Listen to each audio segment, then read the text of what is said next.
शहर जे मिरज कॉलोनी गली में बीठा आहियूं जिथे गंदगी तमामु घणी आहे। अचो त हिते जेके हितां जा रहवासी आहिनि उन्हनि खां पुछंदासीं त उन्हनि जो गंदगीअ बाबति छा मौक़िफ़ आहे।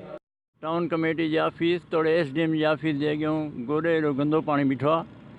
उनजी दांह कंहिंखे ॾिजे। शहर जी अलाए केतिरी टाउन कमेटी जी बजट अचे थी, उन जो को नालो निशान कोन्हे। शहर में टके जो कमु नथो थिए ऐं न मच्छी जेको मार्केट आहे, न गोश्त जेको मार्केट आहे। जंहिंखे जिते वणे उते रत पई आहे, ओझ पिया आहिनि, गंद पिया आहिनि, गंदो पाणी हर हंधि आहे। ब्रेकर लॻा पिया आहिनि, ब्रेकर होल कोन्हनि के। ठरीअ जी कहिड़ी ॻाल्हि कजे? ठरी अहिड़ी तबाही दुनिया में अफ्रीका में बि न हूंदी। उन जो को ठरीअ में सबबु इहो आहे त असांखे को पंहिंजे तालके जो चूंडियल नुमाइंदो न आहे।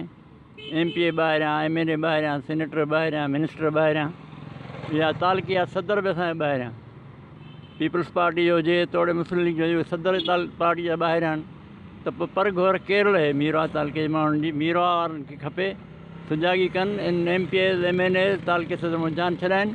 अॼु ॾींहं ताईं असां माना हुननि खे भाउरनि खे कॉलूं करे करे मिंथा मेरा ऑफिस में वेंदा आहियूं, बाबा असांजी सफ़ाई कराइजो, ॿियो कुझु न, सिर्फ़ु सफ़ाई कराइजो। असांजा मासूम ॿार आहिनि जेके हिन घिटीअ में जेको आहे घुमनि था फिरनि था, या अहिड़ियूं कहिड़ियूं गंदगियूं आहिनि। तव्हां ॾिसी सघो था हितां का शइ खणी वात में विझनि या खणी का पेर में लॻेनि त केतिरियूं बीमारियूं फैलिजी सघनि। उन खां अलावा उहो माना परमनेंटली कोई बि कमु नथो थिए। हाणे 15 ॾींहं 20 ॾींहं थी विया आहिनि हिन कम खे न थियो आहे।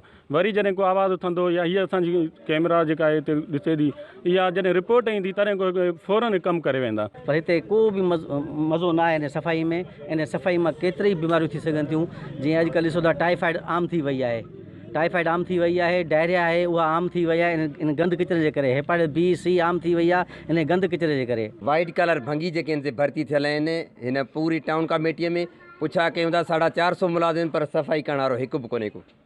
चेयरमैन करप्ट आहे, वाइस चेयरमैन करप्ट आहे। जज साहब हिननि जा ऑर्डर बि कढिया आहिनि। इंशाअल्लाह अल्लाह कंदो त इहे नेब हिननि खे अनक़रीब गिरफ़्तार बि कंदी ऐं हिननि को हिसाब किताब थींदी पाई जो हिसाब किताब। शहरनि जा वीचार ॿुधा। शहरनि जो चवणु आहे त टाउन कमेटी जी 2 करोड़ बजट हुजण सां गॾु केतिरा ई वाइट कलर भंगी भर्ती थियल आहिनि। उन बावजूद बि शहर जी सफ़ाई न थी सघी आहे। शहरनि सिंध गवर्नमेंट खां मुतालबो कयो आहे त हिन जो नोटिस वठी करे शहर जी सफ़ाई कराई वञे। कैमरामैन मोहम्मद अमीन शहर सां गॾु मां अब्दुल सत्तार शहर KTN न्यूज़ 6 मीरवा।